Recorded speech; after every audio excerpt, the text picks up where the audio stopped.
Hi, I'm Jamie Six, the Law Director with the City of Stowe, and this is Lieutenant Durker with the Stowe Police Department. Today we are going to be discussing cyberbullying. So let's talk about cyberbullying.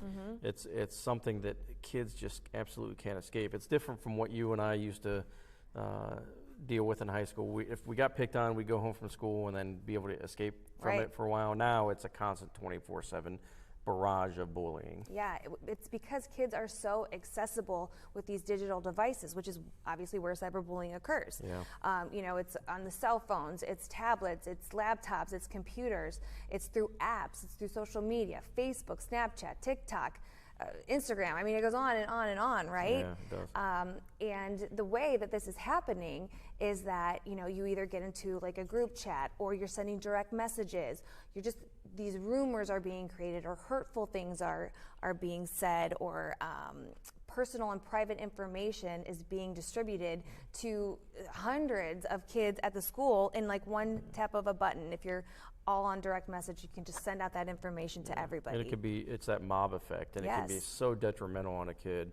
So you talked about like all the means, right, in which these kids can cyberbully others, but what about the tactics? Yeah, so it could be a video that's being posted, something embarrassing that somebody did at the lunchroom or something, and then all of a sudden it's this big, huge deal. Fun of them, yeah, you can post something on the Facebook wall, something private or personal that person would never have wanted for anybody to know, and now everybody knows.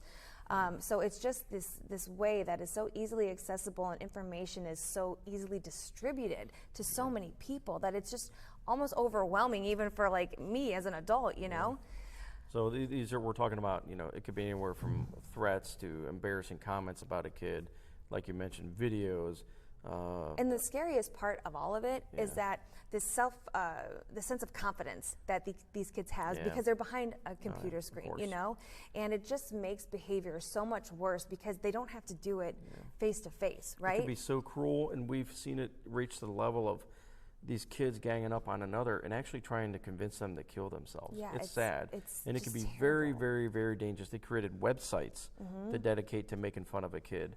So parents need to be aware that these things actually do happen, and educate your kids.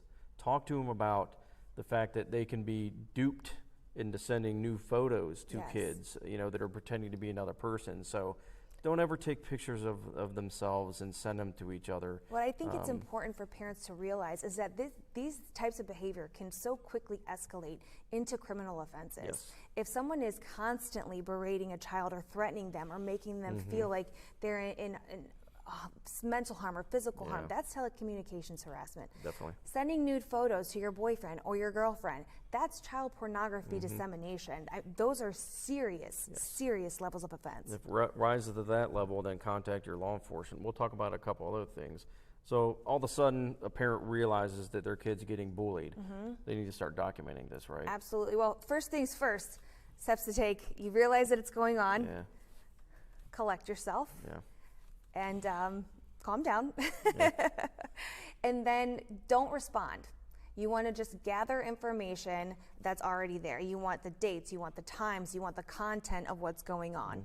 You want emails, you want to save text messages, you want to save anything that's available to you. And you want to use that. Once you've gathered enough evidence, then you want to block the communications. Definitely. Don't engage any further, and then you can reach out to report it to social media platforms. You can reach out to school, and you can reach out to the law enforcement officers. And likely the most common time is you're going to be reaching out to the school to report it if it's not an egregious offense. Right. So if it's the embarrassing comments and the kids, you could tell your kids just getting this barragement and the taunting and things like that. Contact the school, report it. They'll take action. They do have policies against this stuff. They're very good at it these days, and they'll take the appropriate steps.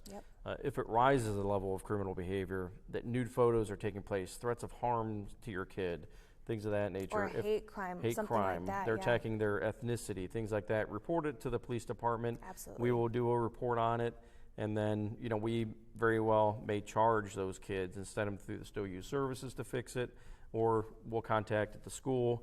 or this school resource officer. Yeah, I think it's important for our parents to know that at Stowe High School, we do have a school resource officer who's a police officer, and he is available to your kids, you know, for them to talk to him Yes. when something is going on like this.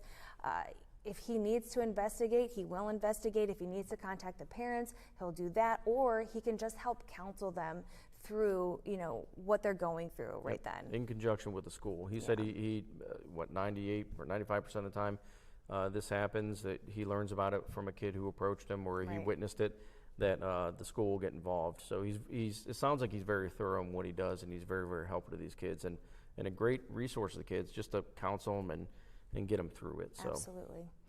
All right, well, join us in our next video when we go over the dangers of the internet. We'll see you next time. See you then.